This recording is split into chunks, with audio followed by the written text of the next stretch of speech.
Lah ya kemarin tuh kan ada yang kayak gitu. Iya. Nggak beruntung gundulmu ya.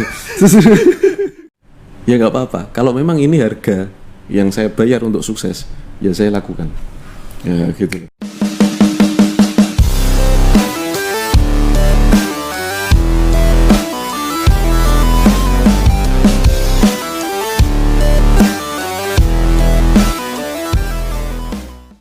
Kali ini ada yang masuk ke customer service kami.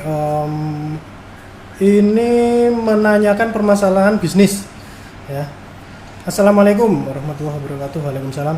Saya Buri titik-titik dari Probolinggo. Dapat nomor dari YouTube Mas Ali Kurnia.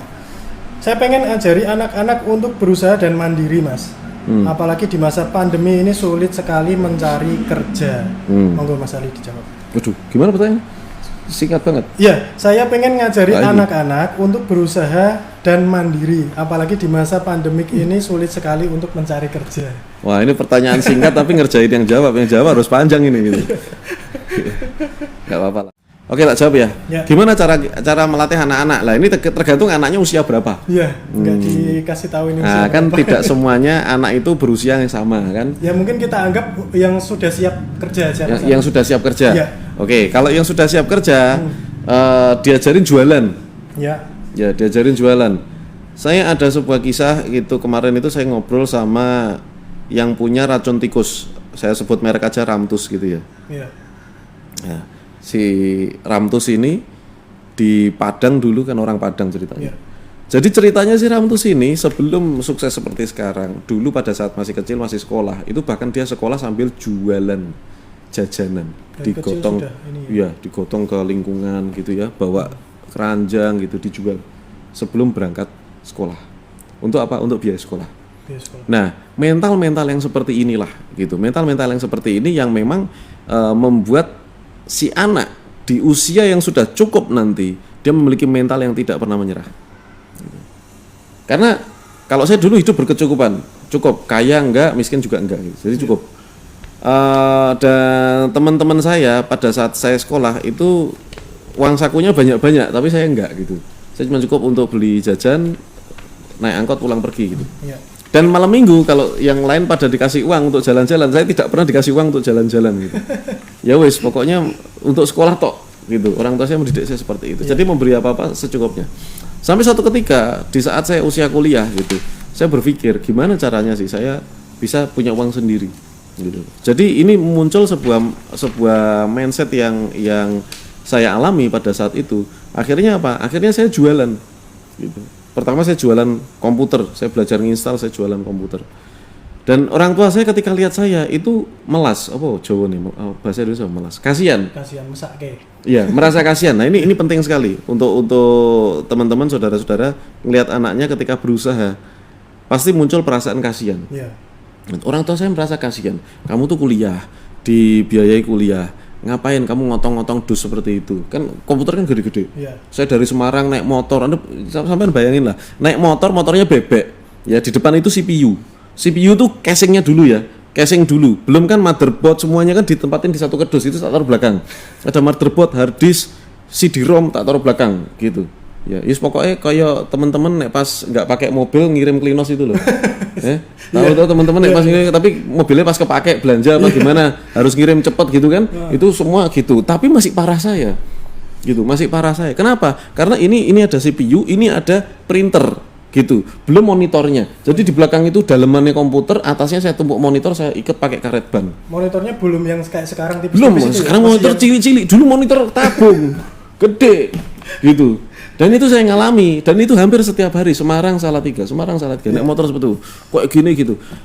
Asli rasanya karena kaki itu bisanya kan ngangkang gini, nggak bisa mingkup, karena kan saya kan harus nahan CPU, jangan sampai jatuh kan gitu. Jadi harus tahan gini, sini butuh kekuatan, dan sini saya nahan barang gini, menggoknya itu nggak bisa, stang itu nggak bisa menggok gini.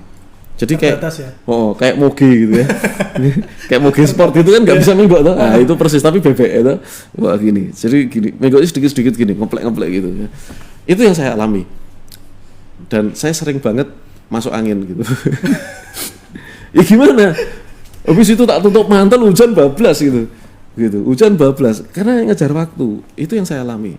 Ketika orang tua saya tahu gitu. Kasihan sama saya gitu. Kamu tuh dikulain S1. Ngapain gitu bawa-bawa kardus seperti itu? Ya kan? Bahkan saya pernah sebelum saya nikah itu saya jualan di pinggir jalan. Ya diparani ibu saya kan bawa Innova mobilnya dulu. Jualan apa itu, Mas? Jualan apa itu? Jualan roti bakar, Indomie gitu.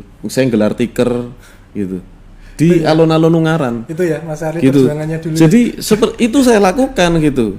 Ya mungkin karyawan saya aja belum pernah kayak gitu. Belum pernah gitu. Sampean pernah?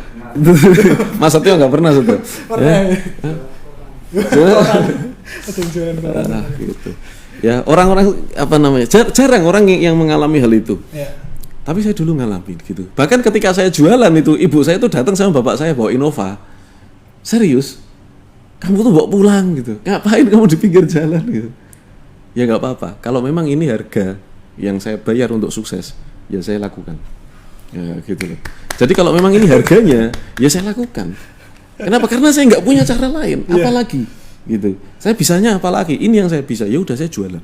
So bagi teman-teman punya anak, anaknya coba berusaha bisnis, rekoso, gotong-gotong barang, nggak dapat untung, ya itu adalah proses dari sebuah usaha.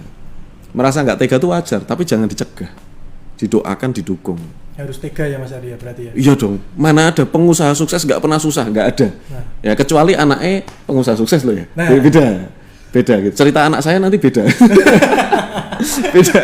Ya, itu tantangan yang berbeda. Nanti gitu. Kita lihat Kavi 8 tahun ke depan seperti apa.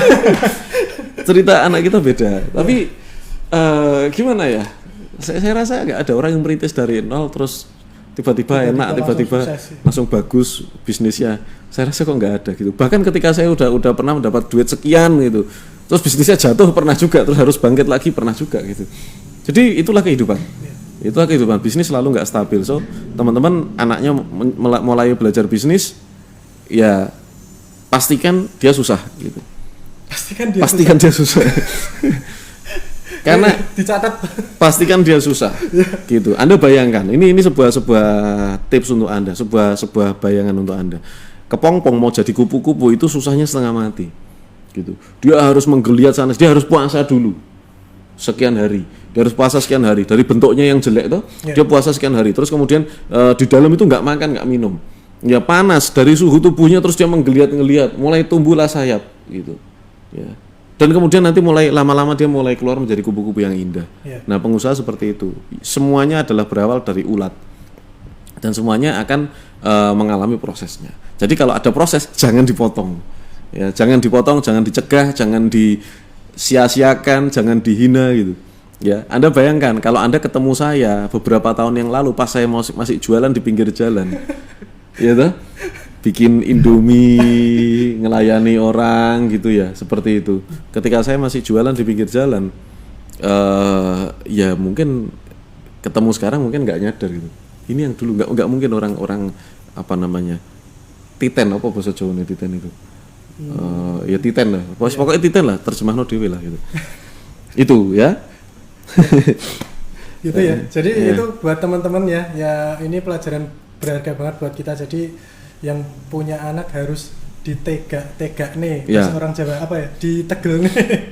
Harus tega. Ya harus tega ya. Jadi kita baru tahu ya ternyata Mas Arli dulu sengsara. Susah ya. Nggak seperti Mas Arli yang sekarang ya. Jadi buat teman-teman kadang-kadang, wah lah itu kan Mas Arli, saya nggak seberuntung Mas Arli gitu Mas. Biasanya kayak gitu Mas. Lah ya kemarin tuh kan ada yang kayak gitu. Iya. Nggak beruntung gundulmu ya. Kowe ora ngerti wae mbiyen sorone kayak piye. Berarti nggak bisa bahasa Jawa soalnya. Iya. Bukan beruntung ya. Ya memang semuanya ridho dari Allah Subhanahu Wa Taala. Saya tidak bisa mungkiri itu pasti gitu loh. Tapi kalau nggak ikhtiar ya mana ada gitu loh. Setuju. Gitu. Setuju. Masuk sampai ada hujan gini terus yang turun duitnya gitu nggak mungkin ya. Ada hujan terus Anda keluar gitu, wah terus langsung sugih gitu. Mana ada yang kayak gitu? Nggak ada. Semua pasti proses. Ya. Gitu. Ya kalau kita dibilang beruntung kadang-kadang saya bilang berarti proses saya tidak dihargai gitu. Itu ada perasaan baper gitu.